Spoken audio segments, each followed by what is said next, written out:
स्वागत। आज हमारे पास गुणाढ़ की शाप मुक्ति के कुछ दिलचस्प अंश है। ये एक प्राचीन कथा है और हम इसके शुरुआती हिस्सों पर जरा गौर करेंगे, समझने की कोशिश करेंगे कि गुणाढ़ की ये यात्रा असल में शुरू कैसे हुई। जी बिल्कुल।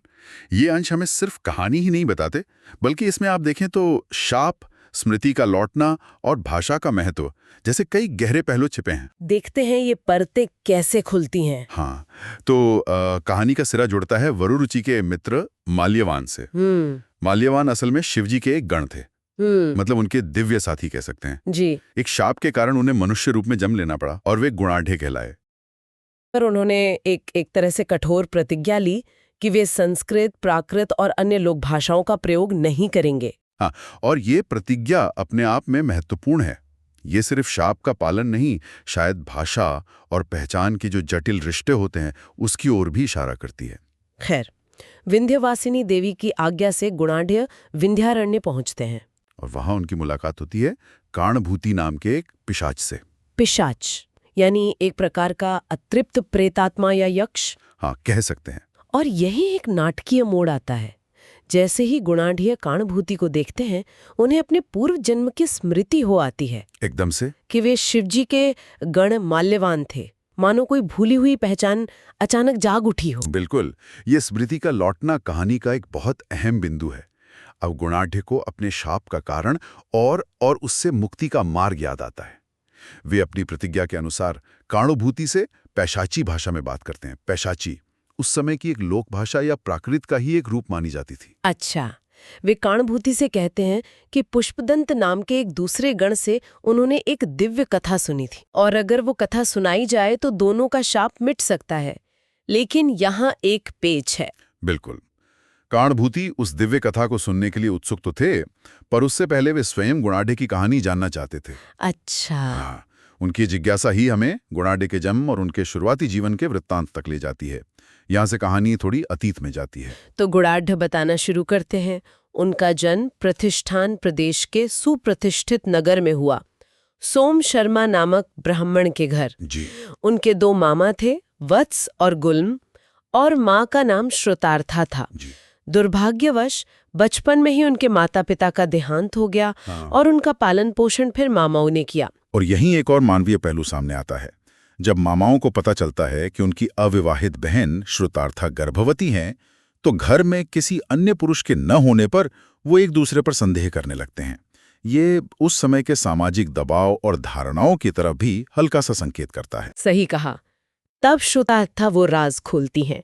वे बताती हैं कि नागराज वासुकी के भतीजे कीर्तिसेन नाम के एक नाग कुमार ने उन्हें सरोवर में स्नान करते देखा और मोहित होकर गांधर्व विधि से उनसे विवाह कर लिया। गांधर्व विधि यानी प्रेम विवाह, जिसमें वरवधू आपसी सहमति से संबंध स्थापित करते हैं। जी भाई, ये स्वाभाविक रूप से प्रमाण मांगते हैं। हाँ बिल्कुल। श्रुतार्था पति का स्मरण करती हैं और नाग कुमार कीर्तिसेन प्रकट हो जाते हैं। और वे न सिर्फ विवाह की पुष्टि करते हैं, बल्कि एक बड़ा राज खोलते हैं।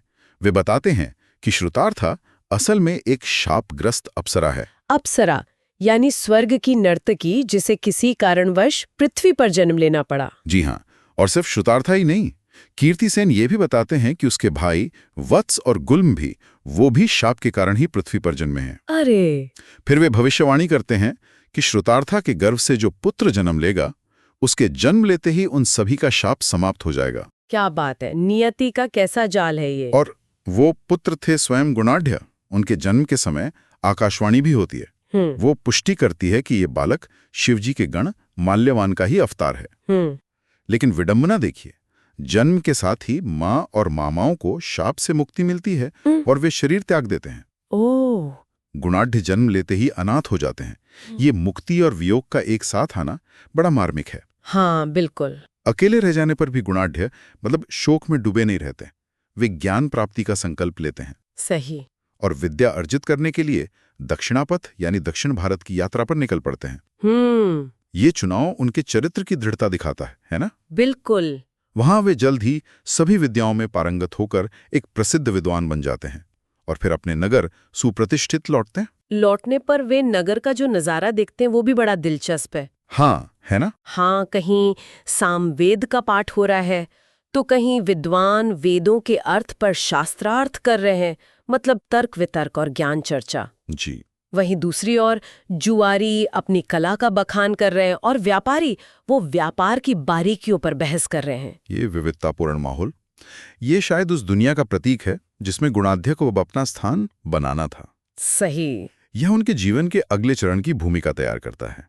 एक विद्वान जो अपनी दिव्य पहचान को फिर से जान चुका है, अब इस जटिल मानवीय संसार में लौट आया है। तो ये थी गुणाढ्य के शुरुआती जीवन की एक झलक, एक शापित गण का मनुष्य बनना, भूली हुई स्मृति का लौटना और ज्ञान की खोज की शुरुआत। यहाँ सोचने लायक बात यह है कि किस तरह एक शाप जो एक दंड की तरह मिला था, वही गुणाढ्य को मानवीय अनुभव और ज्ञान की गहराइयों तक ले गया। क्या ज्ञान की ये खोज अपने आप में एक तरह से मुक्ति का एक रूप नहीं है? भले ही मूल दैवीय शाप का अंत अभी भविष्य में हो, इस पर विचार किया जा सकता है।